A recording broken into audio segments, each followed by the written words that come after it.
In 2008, Jere Van Dyk journeyed to Afghanistan to write an authoritative book on the Taliban.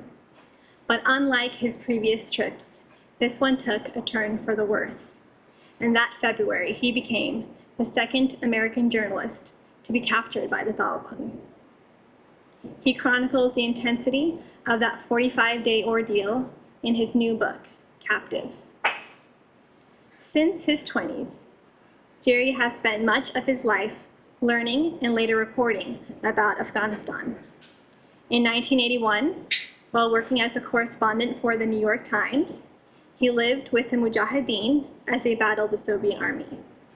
His articles on this journey were published in the New York Times and were later nominated for a Pulitzer Prize, and he later developed this into a book, his first, called In Afghanistan.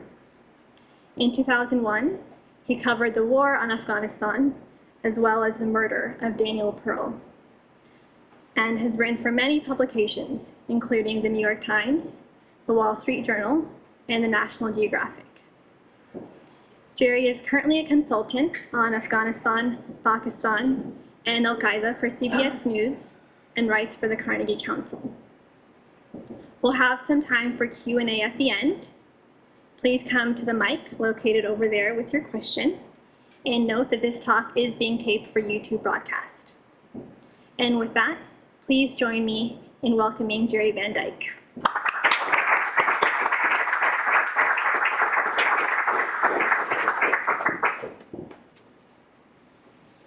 Thank you, Mahin. Good afternoon. About 3 weeks ago, I was sitting in a room, a studio in Manhattan, and in Washington was a moderator, and in Kabul, Afghanistan, was my counterpart. And we were talking on Al Jazeera English, which is very different from Al Jazeera Arabic. And it was a typical political dialogue, talking heads, which you've seen many on television. I was in New York, and the man in Kabul was a man named Abdul Salim Zaif, who some of you may remember in 2001, just before the United States invaded Afghanistan, was the Taliban ambassador to Pakistan. And all the journalists would go to see him and sit in the courtyard, and he would talk every day about what the Taliban were going to do or not going to do with Osama bin Laden and others before the US invasion. So the dialogue continued between us, 10,000 miles apart. And then Riz Khan, the moderator, asked Zaif a question. He said, "Mr. Zaif, what was it like being a prisoner of the Americans in Guantanamo?" And then he asked me, "Mr. Van Dyk, what was it like being a prisoner of the Taliban?" We were 10,000 miles apart, and all of a sudden it became very emotional. And Zaif started to talk, and he grew angrier and angrier, and became more bitter, and he lashed out at the Americans. And I had to say a few things, and I was worried that I would show bitterness or show anger, or have thoughts of revenge.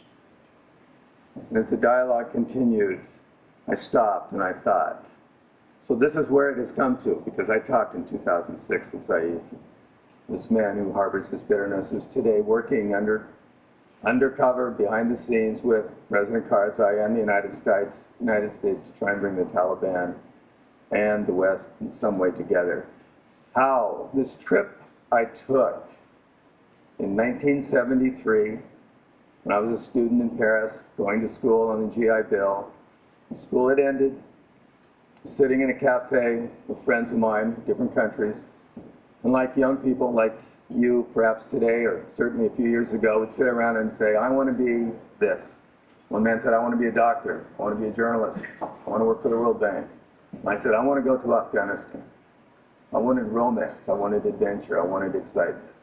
So I convinced my mother and my father, both of whom are gone now, and today I don't understand why, neither does my brother, and they said yes, and we bought an old Volkswagen in Germany, and we drove a car from Frankfurt and ran out of money in Kabul. In Kabul at that time, was to us the Wild West in the East. It was a Shangri-La. It was a peaceful, wonderful place. Schoolgirls wore short skirts and long socks and laughed in the streets. My brother tells me there were discotheques. The smell of hashish mixed with sewage and wood burning. In the evening, you could hear the Rolling Stones and the Jefferson Airplane mixed with their evening call to prayer. There are outdoor cafes, outdoor restaurants, Soviet movies in the theater. In the afternoon, long camel caravans go slowly, silently through the streets. What happened that same year when we were there was the former prime minister, a man named Daoud Khan, overthrew his brother-in-law and first cousin, the king, Zahir Shah, created a republic, setting in motion events that would lead directly to 9/11. But we knew nothing of that. It was a peaceful, wonderful place where there were 5,000 American, North Canadian, European, some Japanese hippies. It was these foreigners who started drug trafficking. They went there for the hashish on their way to Nirvana in Nepal or to the beaches of Goa in India. I needed a visa to sell my car. I had all kinds of problems, so I had to drive down through the Khyber Pass and on to Peshawar, through the tribal zones over to Peshawar, and Pakistan was like going on a Sunday drive. At that same time, there was a university in Kabul then, Kabul University exists today, and in the Islamic faculty, men who had been influenced by a guy named Rabbani, who himself had gone to Al-Azhar, most prominent Muslim university in the world in Cairo, became upset at what they called the leftward turn of this new Kabul government. They called Daoud the Red Prince. The Red Prince. About 6 of these men, students, fled across the border to Peshawar, where the military commander of the Northwest Frontier Province of Pakistan, a man named Nasrullah Babar, and who told me his story about 2002, took these men in. And he gave them secret names. One he called a carpenter, one he called a milkman, the other he called a mason, called a bricklayer, and he trained them in the Pakistani army. I came back to the U.S. I went to work in Washington, D.C. for the senator from the state from which I come in Washington State, a man named Senator Henry Jackson. At that time, it was the Arab oil embargo, the end of the Vietnam War. Pakistan and the United States very closely aligned to contain communism. The United States was trying to figure out how it could wrest influence in the Muslim world from the Soviet Union and take it themselves. In 1975, none of us paid attention to the fact that these young men, trained by the Pakistani army, launched an attack in Afghanistan. They called themselves the mujahideen. They were defeated. Most of them were killed. But the young man who led them was called Gulbuddin. His full name is Gulbuddin Hekmatyar. Another man who was with him, named Ahmed Shah Massoud. Their leader was a man named Rabbani. They continued their struggle. In 1979, I was watching television here in the U.S. I watched the Soviet tanks come into Kabul, and I said, I have to go back. The Soviet Union had invaded Afghanistan, and something drew me back. I went back to Pakistan, had an arrangement with the New York Times, and now they had 7 burgeoning political parties, the mujahideen political parties, backed by the United States financially, run by Pakistan. The main leader was Gulbuddin Hekmatyar. There was another man named Alice, who I felt closer to. I didn't like Hekmatyar. My instincts. There was something feline, something cunning, something deeply mistrusting about him. So I went with another man who sent me down with his political group through the tribal areas and up into the mountains with a man named Haqqani. When I lived with Haqqani, and 2 things happened that stick out in my mind. A What I failed to tell you just a minute ago is when I went to Afghanistan in 1973, one day I went out and spent time with a Kuchi. Kuchi means nomad in Dari or Persian, the language of the north of the Tajiks. And they invited me into their tent, their home. They gave me tea and sugar, and I looked around and they had nothing. It was the beginning of what I later came to understand was called Pashtunwali. Pashtuns are the largest ethnic group in Afghanistan, across the border in Pakistan. The Taliban are Pashtuns, the largest ethnic group in the world, larger than the Kurds, without their own state. One of the essence of Pashtunwali is namastiya, hospitality. They invited me into their home, their guest, treated me like a king. I came back in 1981, up in the mountains with Akani. The first thing he did when I went to stay with him was give me a plate of honey. I began to see where Islam, about which I knew very little, and Pashtunwali, which I was learning a little bit more about, came together and where it diverged. One day, an Egyptian army major came and stayed with us. Haqqani, in his wisdom, decided that he should stay with me. We're both foreigners. So in this room, mud hut, fake mud walls, dirt floor, this man was so happy that Anwar Sadat, the president of Egypt, had been assassinated. Years later, and he hated me, I saw that this was the very beginning of Al-Qaeda. This is in 1981. I lived with the mujahideen along the border, down in Kandahar, in the mountains and the deserts, 3 times. They saved my life. Men around me died. Soviet tanks were surrounding us. They made sure that I, the guest, was set free first, always. My head, they would say, goes first. Your head comes next. We will always protect you. I wrote a book about my experiences. I wrote these articles. I was sitting one day in the New York Times, and the op-ed page editor said to me, "We'd like you to write an article, an op-ed piece in the New York Times about Afghanistan." And so, very reluctantly, I remembered the plea that the mujahideen had given to me. Please, we need something with which to shoot down the helicopters that control the sky. I said, if you do that, if you have that weapon, the Soviet Union is going to come in with even greater force, and the war is going to get worse. And they said, we don't care. We will die. We will protect our land. So I wrote this op-ed piece calling on the United States to give these weapons, which was the very beginning. I'm not saying I was the influence or I had that power, far from it. But it was the first time publicly we talked about helping them with much greater force than before. The war continued. 1989, Soviet Union left. I was asked by the Reagan administration to run an organization called Friends of Afghanistan. I later found out it was overseen by the National Security Council and the State Department. Many years later, I worked for National Geographic, and my editor, a very prominent novelist, once worked for the CIA, said, "Oh, that's something we would have created." Pakistan and the United States brought this newly created Mujahideen government in exile to the United States to present its credentials to the United Nations and to meet with President Reagan. Gulbuddin was the president, and I was his guide. We spent hours and hours and hours together. We go back to Afghanistan. 6 months later, I get a telephone call from the Committee to Protect Journalists. Your name is at the top of the list of 12 people who, if they ever go back to Afghanistan,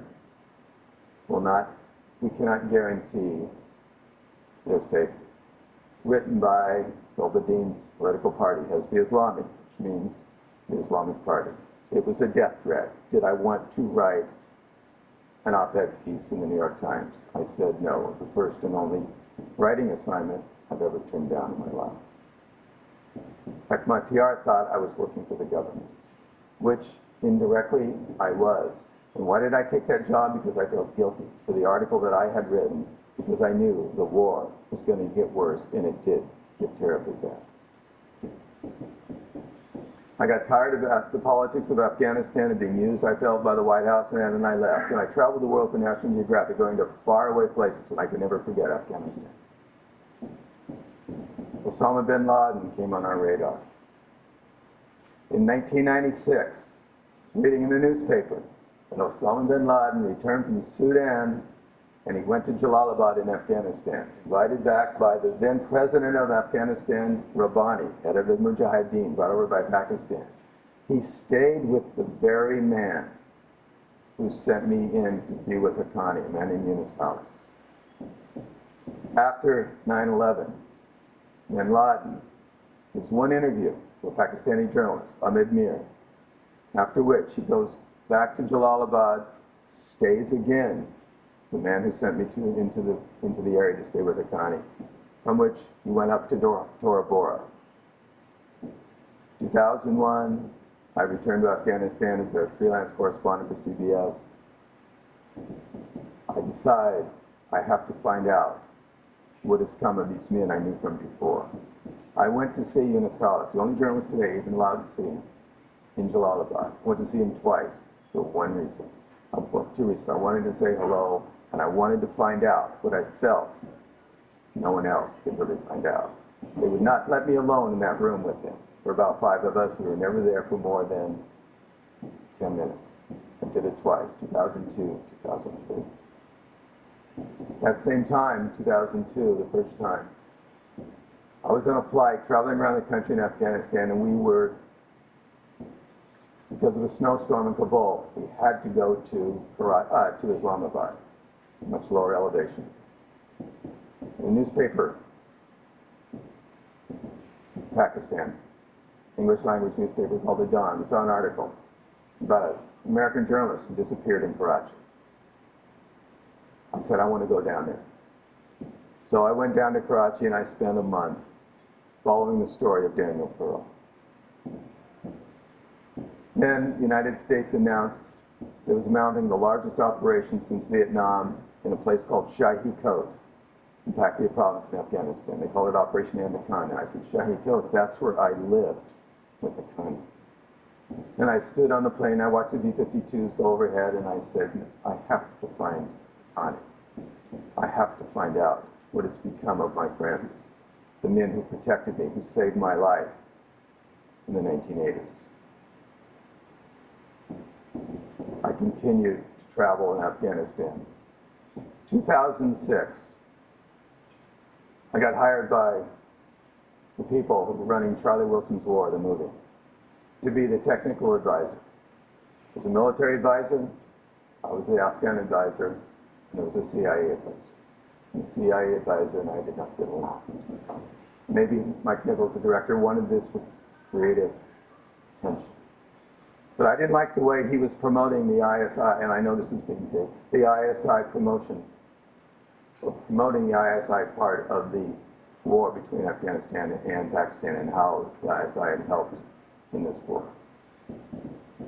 I went back to Afghanistan, determined now to go deeper and to find out the truth of how the Taliban came to being, who was backing them, and maybe, just maybe, a little bit about Al-Qaeda. I made an arrangement with the father of Pat Tillman, the American football star, soldier who was killed.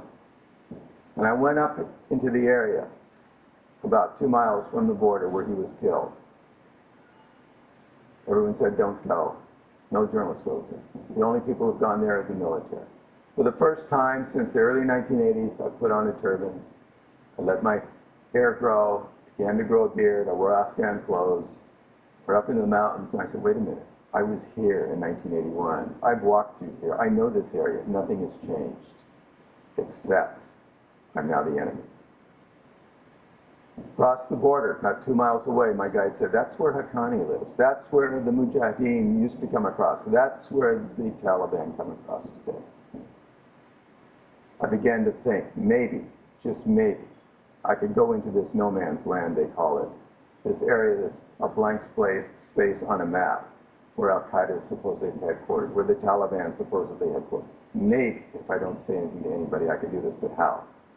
I don't know. I came back to New York, sat in a diner with an editor of the Times books, who came to us an understanding that I would go back to Afghanistan, I would disappear into the culture, I would not tell anybody what I was doing, and I would travel along that border and just see how much I could find out about the Taliban. And maybe I could cross this border where no one had gone in the last, no journalist had gone, no foreign journalist had gone in at least 10 years and maybe longer. I went back in August. It was Ramadan. I began to fast. I stayed away from American journalists. I did not register at the U.S. Embassy. I knew I had to avoid all NATO, all U.S., all Afghan, Pakistani military and intelligence institutions. I began to spend more and more time along the border. 4 times I went with the Taliban. 4 times I was scared to death. Each time they kept their words. We will protect you. I interviewed them once with a predator overhead, got some on film. I always was released. Crossed the border 4 times. Twice into Chitral, where once the Taliban reneged on his commitment. He didn't hurt me then, but his men came after me later. I became increasingly paranoid.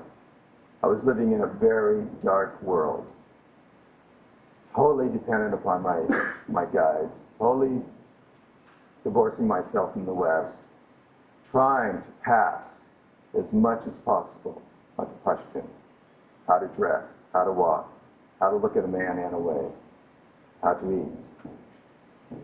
Once we were with the Taliban, but beforehand, they said, we must feed you. So they gave us food to eat. I knew enough of the language that I could talk for a few words each time, maybe even a sentence, but beyond that, of course not. I could do it in this room, but then later they said, they knew, my guide said, they knew you weren't Pashtun. So why? Because you didn't know how to wash your hands properly. So I spent days when we go into restaurants, making sure I could do everything properly, how to pray, how to do everything. Now, at the same time, using members of the Afghan parliament, I began to politically penetrate Afghanistan. In the 1980s, the mujahideen were a part of a brotherhood, a network. Think back when you were in high school or in college, if you played sports or you were part of a fraternity or a club or anything, you develop a network with people. You get older, you maintain that friendship. Today in Afghanistan, 90% of the people who are working with the United States in this effort to create the Western democratic constitutional government are once members of Mujahideen, Karzai even to a degree. There are 2 others, prominent among all of them, who've gone up into the mountains and are leading the fight against the United States. Haqqani, Gulbuddin, and there's another man, Mullah Omar, you know, down south, all part of the same network. I went to a member of parliament, prominent Mujahideen in the 1980s, and I said, I want to cross the border areas. I want to go deep into the tribal areas. I want to live with the Taliban. He said, it is very dangerous, but I know one man who can take you. The trouble is, he assassinated the vice president of Afghanistan in 2002, something he could not have done alone. It's a major operation. The man that he assassinated was the brother of my best friend in Afghanistan. He was part of the Haqqani network. And he said to me, the parliamentarian, you cannot tell this man, who's presently the governor of Kabul, that you are going to do what I'm going to send you to do. The man who assassinated the vice president of Afghanistan Abdullah wanted to come back, still wants to come back to Afghanistan under a reconciliation program. He needed the parliamentarian. At the same time, it was Pashtun. He had to protect me. They've always protected me. So using those 2, holding on to those 2 rules, those 2 tenets, those things that I knew would save me, would protect me, I decided to embark upon this long journey across the border. But by doing so, I was betraying, and I did betray, my oldest friend in Afghanistan. I was living in a world of tribal codes, tribal law, tribal betrayals. where Pakistani intelligence and Afghan intelligence work together, go against one another. You hear constant stories about what the U.S. is doing, what it's not doing. It was darker and darker, and I've been threatened, and I have it at home in writing, the letter of demanding money. I was afraid the Taliban would find me.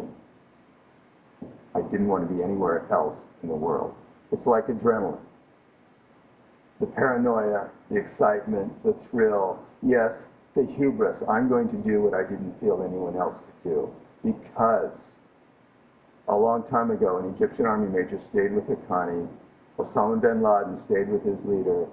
I began to hear many stories about where bin Laden might be, where the al-Qaeda leadership might be, and it always centered around Haqqani. February 6th, the Pakistani ambassador to Afghanistan is kidnapped. He's disappeared in the tribal areas. February 12th, Abdullah calls and said, "We're ready." My hair is long, beard is long, Afghan clothes completely, with Pashtuns completely. We go down to Jalalabad, stay in a guest house. February 13th, I get a phone call at night from the parliamentarian, the former mujahideen commander. "Where are you?" "I'm along the border." "I advise you to return. It's too dangerous for you. There are too many soldiers in the tribal areas looking for the Pakistani ambassador." What was I going to do? I asked everybody along the border. It's all a drama. On television, Pashto television, it's all a drama.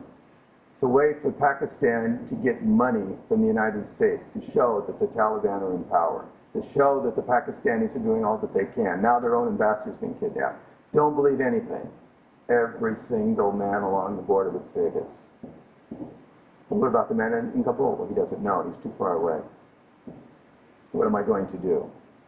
So I broke the cardinal rule in my ambition, blind to what was going on around me.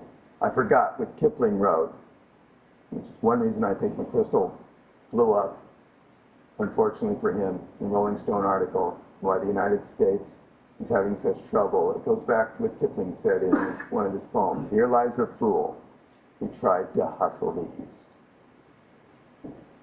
I had a manuscript due. I was paying money to people up and down the border as I was running these people to try and help me. I became a Westerner. I've got to do this. We have to do this. I've got to move quickly, instead of looking around me and realizing what was really going on. I had left the world of the Pashtuns and become, in my own way, too ambitious. So I say to my man, my interpreter, whom I must trust completely, "I don't know what I should do. Maybe we should return." I thought, maybe, just maybe, I should return. And then he said, "No, it's safe." The next day, Abdullah sends his man across the border. The border between Afghanistan and Pakistan that no legislature in Afghanistan has ever approved of, that Mullah Omar, when he was president of running the Taliban, refused to sign for Pakistan, that he would change this border. What President Karzai said himself, "We do not accept this border. There's no Pashtun alive who will accept the border between Afghanistan and Pakistan. Their land ends at the Indus River." This, in many ways, is one reason this war will continue. Because Pashtuns do not accept that their land now is a part of Pakistan. President Karzai himself lamented the fact that so much of Pashtun lands, Afghanistan is in Pakistan. So, what am I going to do? Abdullah sends his man across. I asked my guide to call my best friend, the governor of Kabul, and have him send his son down, because maybe, just maybe, I won't go. So his son sends his driver, and they both come to our guest house.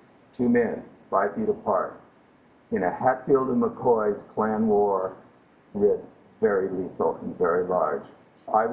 Right here was the man who's part of a clan, the Taliban, who had assassinated the uncle of the man who's going to take me away.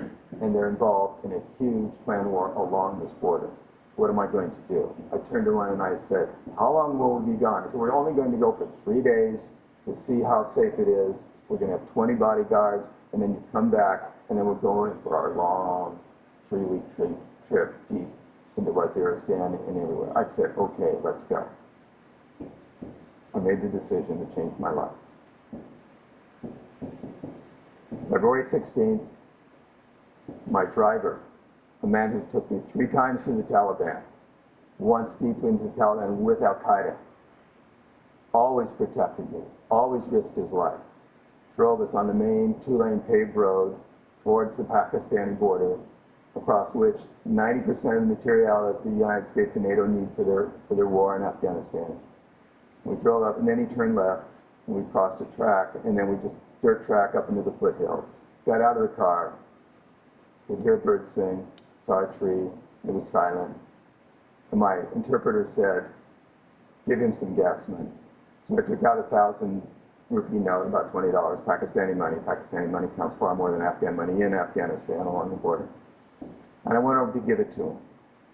And this man, who always called me on the wall, my friend, came over to me, and his eyes were watery, and he hugged me. And then he did what no Afghan had ever done in 30 years. He kissed me. And I said, what I'm about to do is very dangerous. I didn't know that it might have been another type of kiss.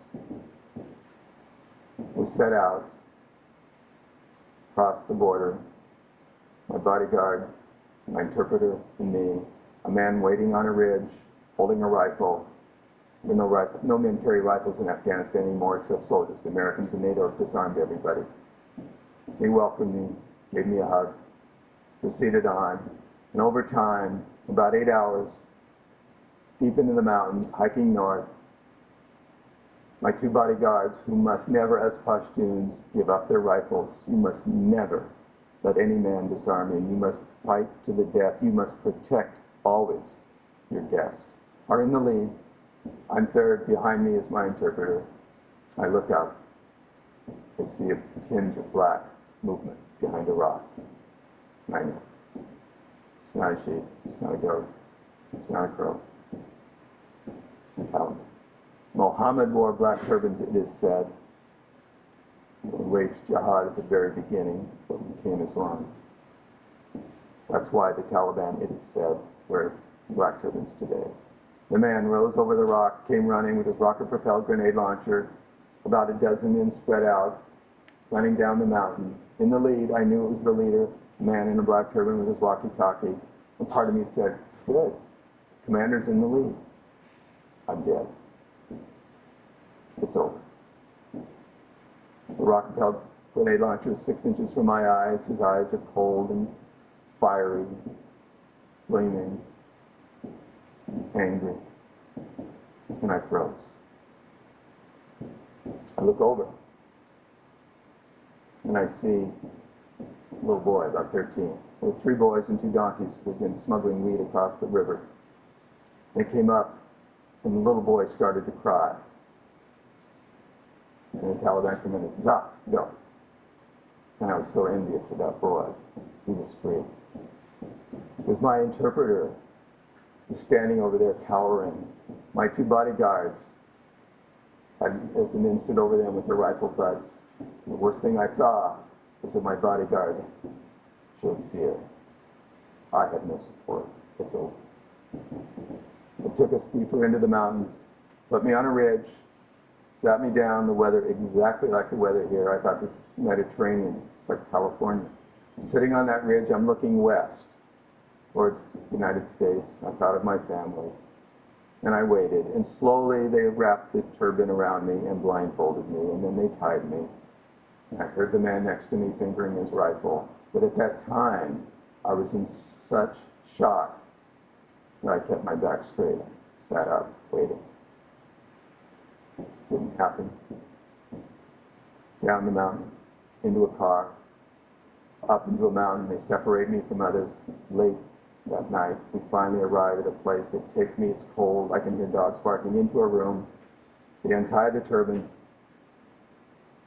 and I'm happy.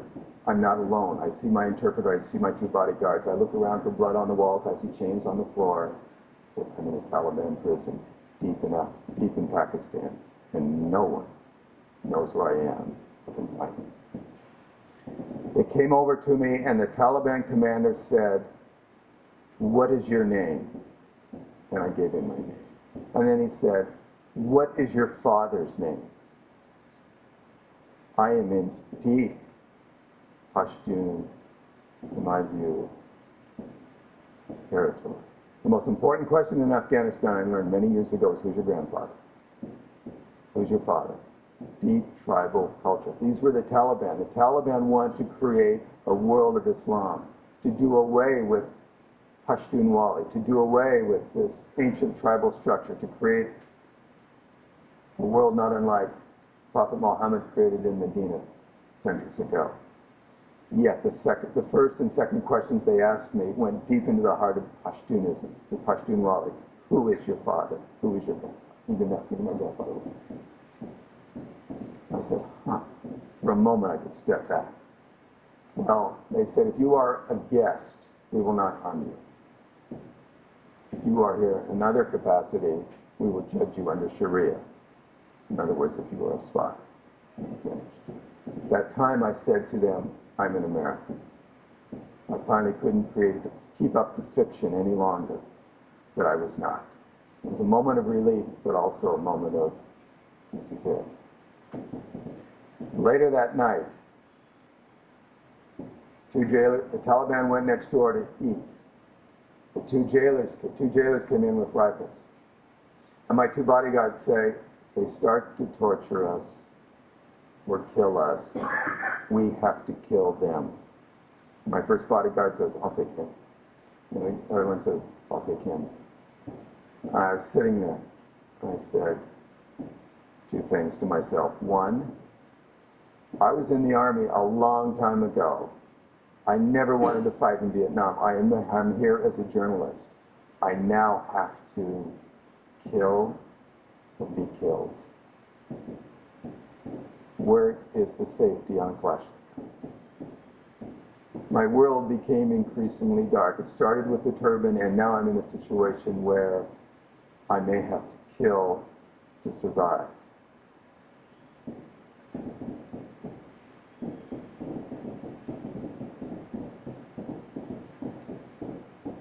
The room was 12 feet by 12 feet.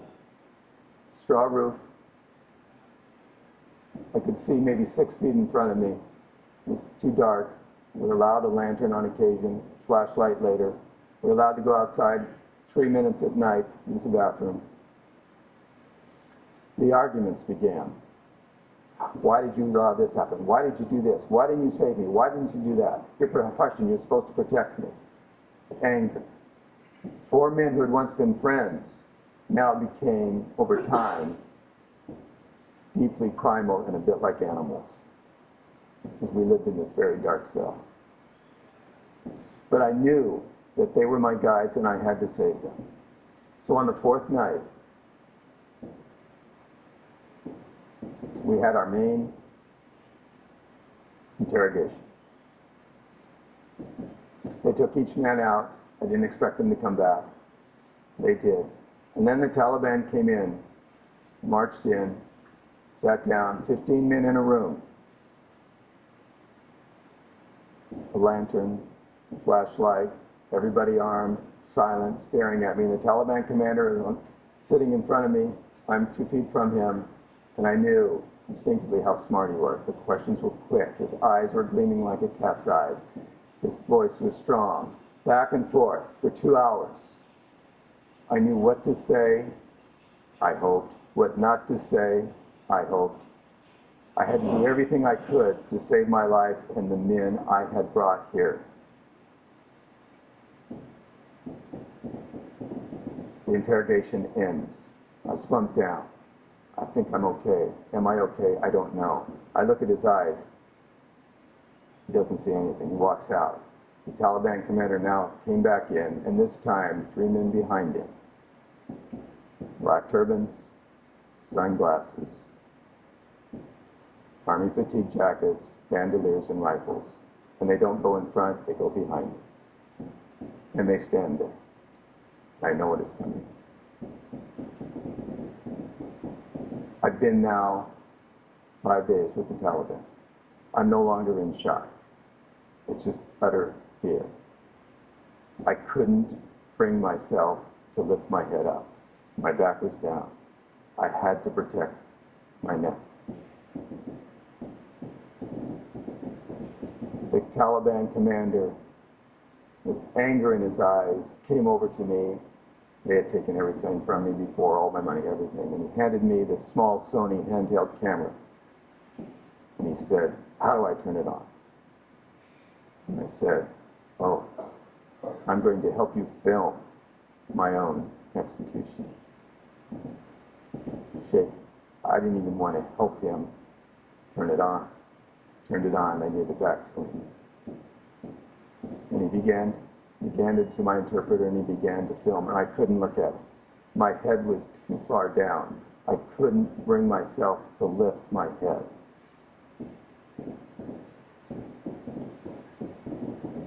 I waited, and I waited. And they kept filming, and they kept filming. And all I thought of was my father, mother had died. My brother and my sister, I'm not married. My nephews and my nieces. And I realized that more than anything else, I couldn't be a coward. I had to die with dignity. It took minutes and minutes, and finally, it was like lifting lead. I lifted my head up. It took my hat off. I said, "Oh, easier to see me in the video." And they cut off my head. And the Taliban commander said, "Move closer." So they moved closer, and I could feel the rifle against my temple. And then the Taliban man behind me put his hand in his vest. And at that moment, I thought of Daniel Burrow and Nicholas Berg. And I knew. Before, there was always an element of hope. The smallest part of me felt maybe I'll survive. I entered the world of certain death. It didn't happen, of course. One reason I think I survived, I will give you some reasons, is that I do think, I don't know for sure, at that moment when they all stared at me, when I finally looked him in the eye, finally went beyond fear, I said, "All right, do it, do it." I didn't say that out loud, I said that to myself. Staring, maybe they felt, and this is something I had to deal with every single day, and every prisoner who's been through this, I know has had to deal with this. It's a very fine line between being a supplicant, always wanting to get along well with those who have power to kill you at any minute, and not showing that you're a coward. Maybe they felt, because at the very final moment, I said, "All right, I'm not afraid." For the next X number of days, I lay in my cot or on the floor, and I wondered, how do I want to die? Cutting off my head, having my head cut off, or with bullets raked across my chest. I would feel my neck. Become accustomed to living like that. And every day was the happiest day of my life, because when I woke up, I was still alive. I never felt like that in New York when I would wake up in the mornings. I never felt like that in my normal life.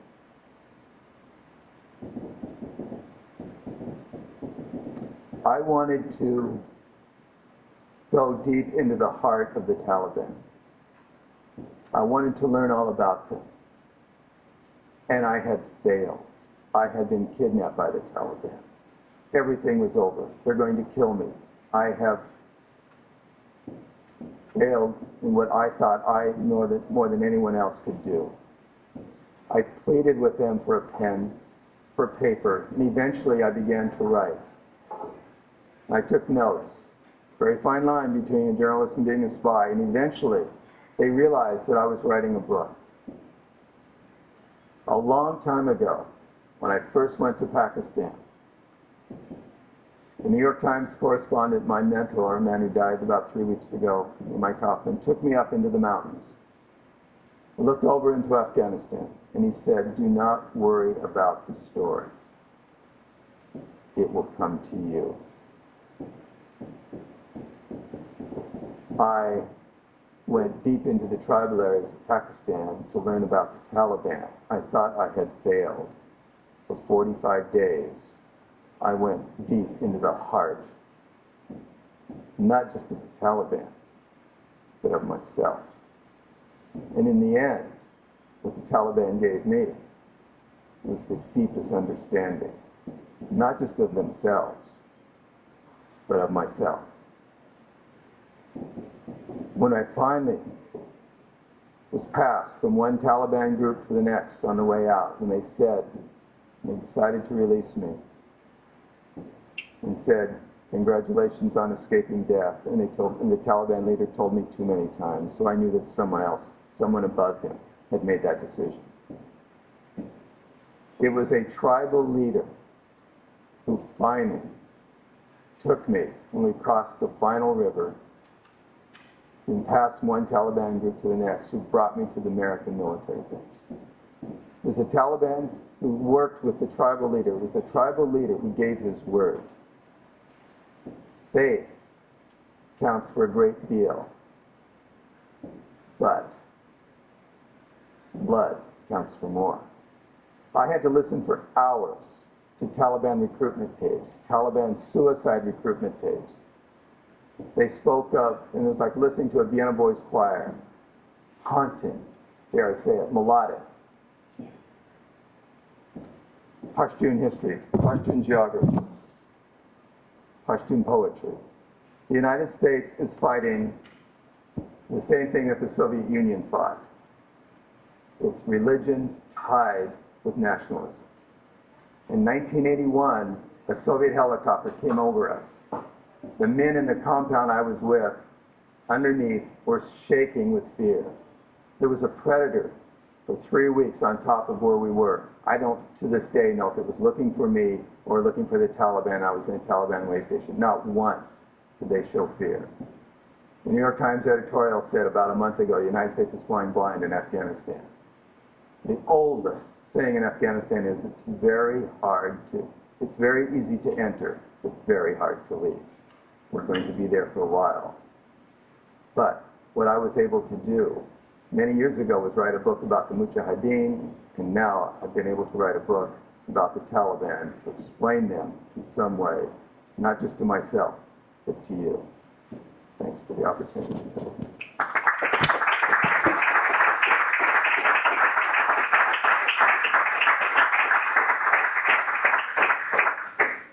If you guys have questions.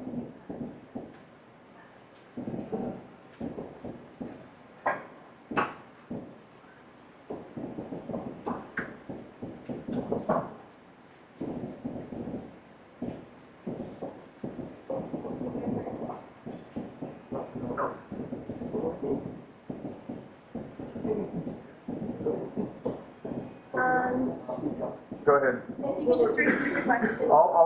I will repeat the question. So you were talking about trying to figure out essentially what the motivations were and what's really going on. Did you find that out? Yeah, I believe that their goal, very simply, is to live in what they call freedom, their way of life. To me, he asked, I went there to find out what their motivation was. Did I find that? Yes, what they want. And I was captured by Wahhabis. This is important. Wahhabis are, in some ways, I would think, there's the militant side to Wahhabism, and they consider themselves the vanguard in militant Islam. Bin Laden is Wahhabi.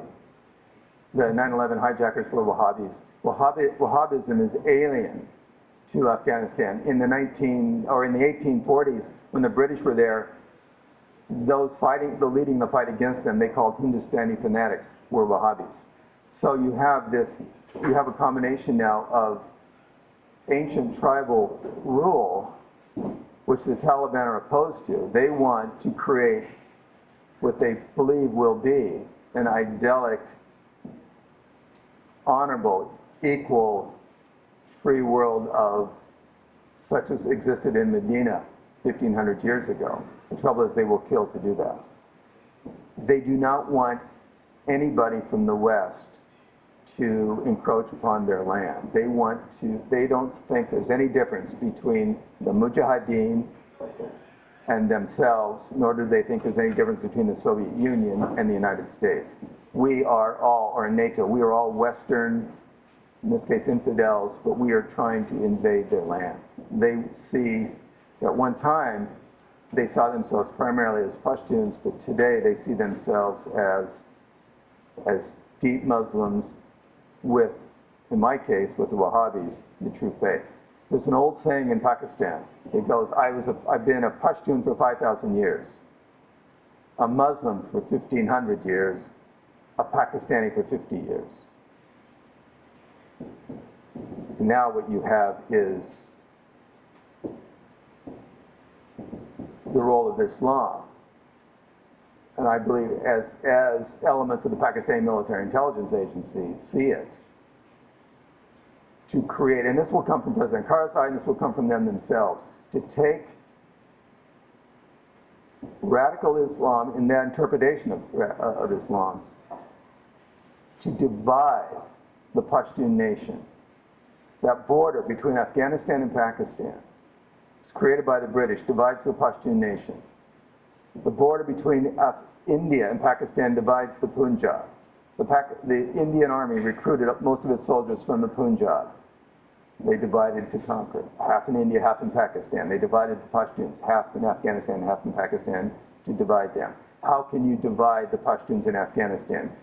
Take deracinated young men who are outside their own culture, maybe orphans, in a place called, along the border in various madrasas, teach them how to shoot, how to fire weapons, and they've told me this, and use that element to drive a wedge into the Pashtun nation in Afghanistan in order to further Pakistan its own geopolitical goals.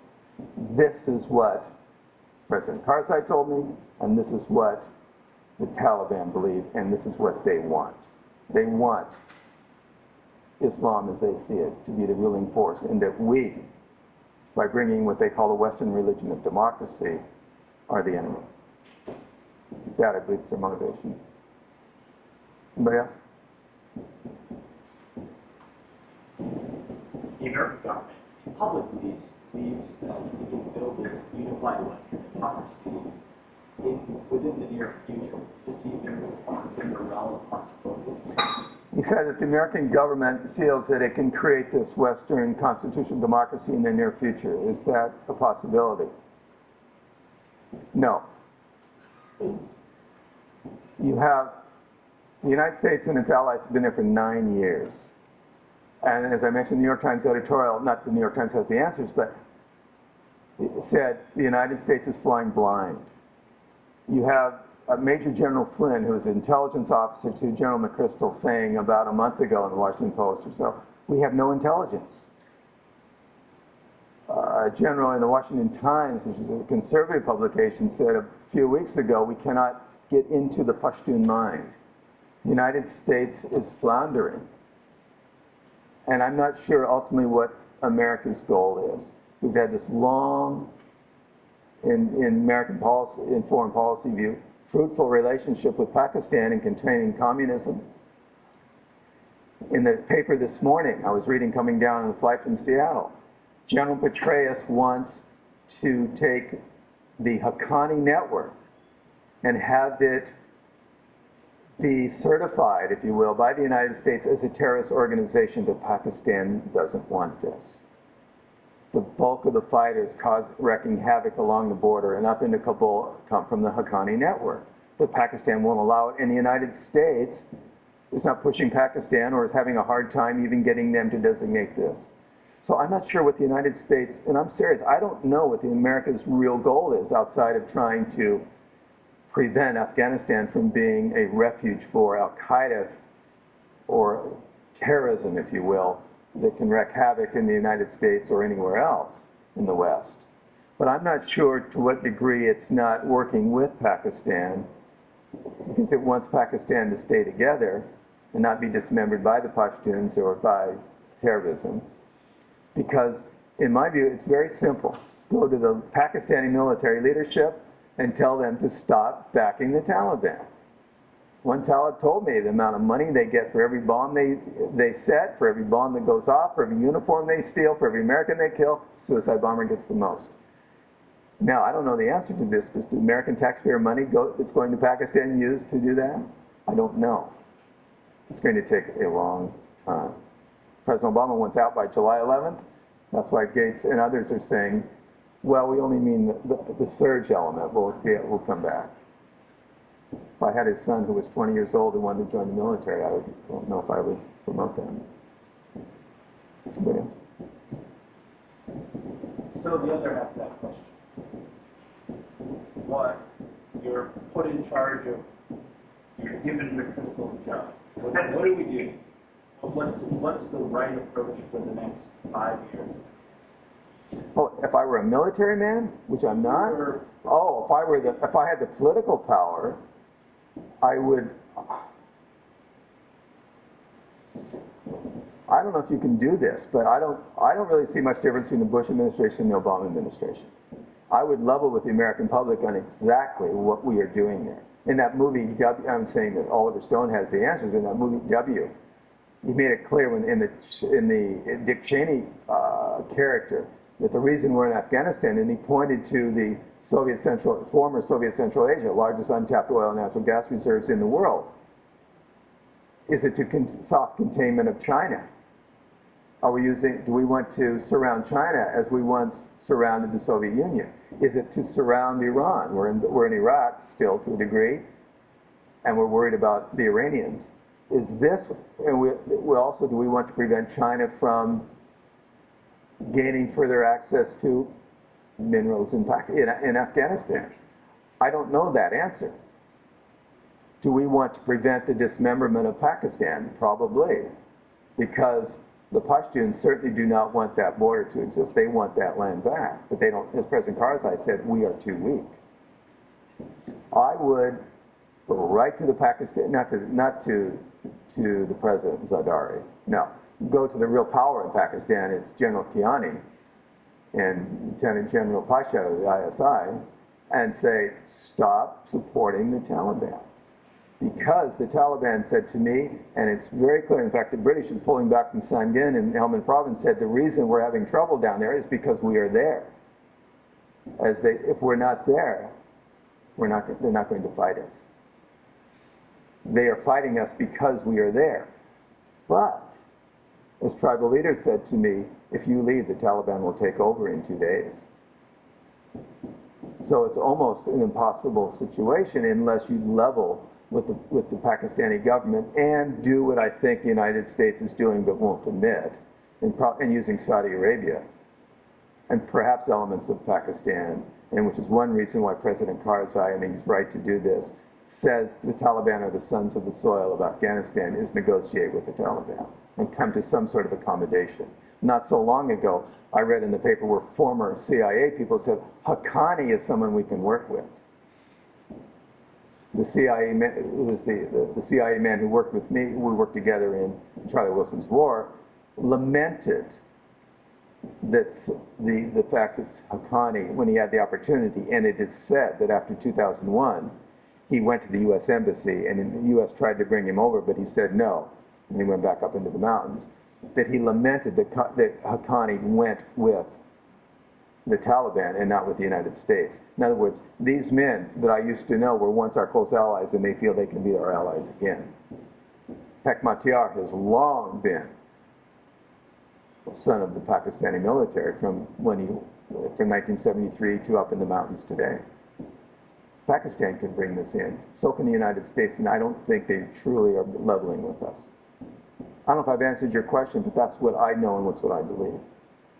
I didn't expect a complete answer to the question. I have a question. So in your time in Afghanistan, what has been the reaction of Afghan civilians on the ground to U.S. military engagement? Have you seen a change over time? One thing I noticed in the 1980s, she asked what do people on the ground feel about foreign military presence in Afghanistan? Common people, villagers. In the 1980s, what you had, and you still have today, there's a war going on between communists who want to create a better form of government. They want to do away with the tribal leaders, the tribal system, which can be very hierarchical and almost a form of feudalism. And during the time of the Soviets, this is hard for people to accept, but you hear people talk about it was the best time in Afghanistan for women in Kabul, the education opportunities and that which they provided. In the 1980s, when Soviet soldiers would go through villages and through areas, they always had allies in these villages, communists. When I used to sit in tea houses and restaurants in these villages in 2003, and I'd watch American convoys come through. Little boys did not come out and wave, and soldiers didn't throw candy. They were afraid. American soldiers were afraid. And what's really important is to watch what the children do. Watch if the Americans are being asked in for tea. My sense is that the Americans, people are more sophisticated than we think.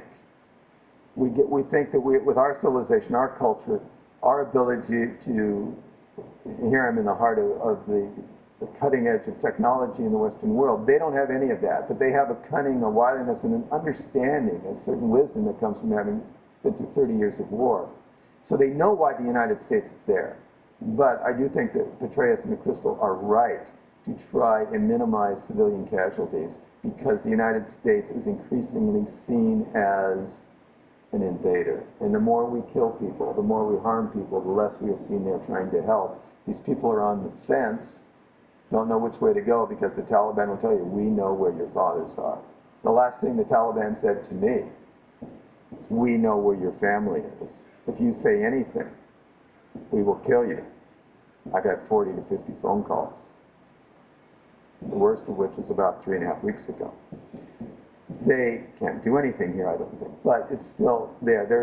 The Taliban are an integral part of the government, integral part, well, they're in parliament, they're an integral part of the culture. They won't go away. Afghans are sitting on the fence. The United States had an opportunity in 2002, wasted a lot of that. When I was there in 1973, children did not beg. Today, the place is rampant corruption. We are seen as responsible. I don't think that we are seen as, unfortunately, the saviors. No. Two questions. One, when you were being captured by the Taliban, did they ever speak about the time that they were in power, and what were their thoughts about that time? Did they see that as a golden age of opportunity for them, or did they lament about opportunities? Which they squandered. Yes. They feel they would lament that they squandered their opportunity. That they were as my jailer said, they were kings. He was a member of the Taliban, but he was playing good cop, bad cop. They were kings. They had power. They lost it, and they're angry and they want it back. They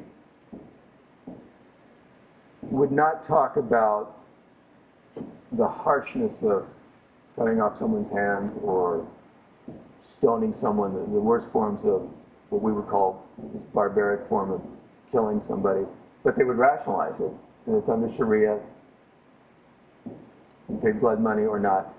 They looked upon it as, they never used the word golden age, they used the word golden. They called me the golden goose. They considered it a time when Islam, when they were not, it wasn't golden, but when Islam was in power, and that's how it should be, and they want that back. Some question I had was, you had mentioned earlier that Pakistan should stop supporting the Taliban. Might be, yeah. Or perhaps them finding out where they're using them as proxies. Do you think that would be perhaps useful in Afghanistan, but cause more danger and uncertainty and perhaps cause civil war in Pakistan as well? Is there a real danger for that? If Pakistan stops supporting the Taliban, would other people seek revenge and become chaotic again? Within Pakistan. Within Pakistan. Yes. Will that be seen as being? What you're saying is, are you saying that, or asking, if,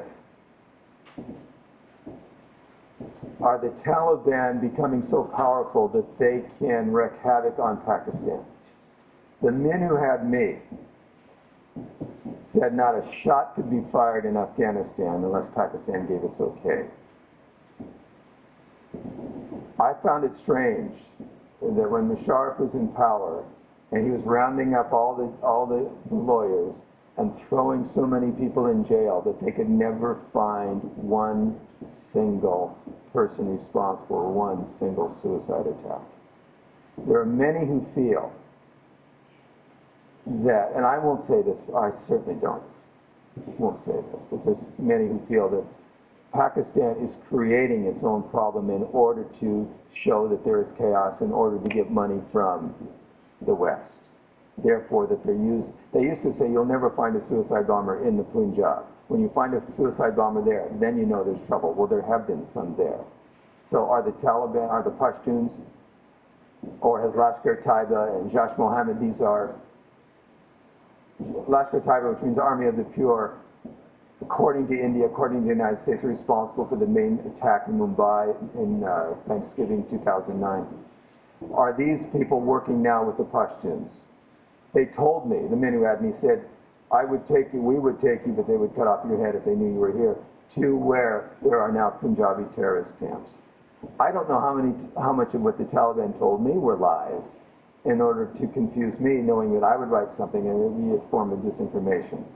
So they don't have this ability to create a big company, but there's a cunning and a wiliness there that I still don't understand some of the things that they told me, and I'm still trying to find out what is true and what isn't true about what happened to me. But ultimately, I do think that if they were to dismember the Pakistani, the Haqqani network and the Hekmatyar network, I think if they're almost more powerful than Omar, because they're all being controlled by Pakistan. I think the war, in short term, would come to an end in Pakistan as well as Afghanistan. I don't think they've created the Frankenstein monster that they claim they have. I think they can control it.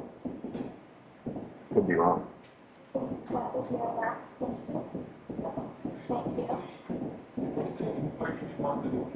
I'm sorry? You notice any infighting among the different groups? What was humble? Well, many things that were humbling for me.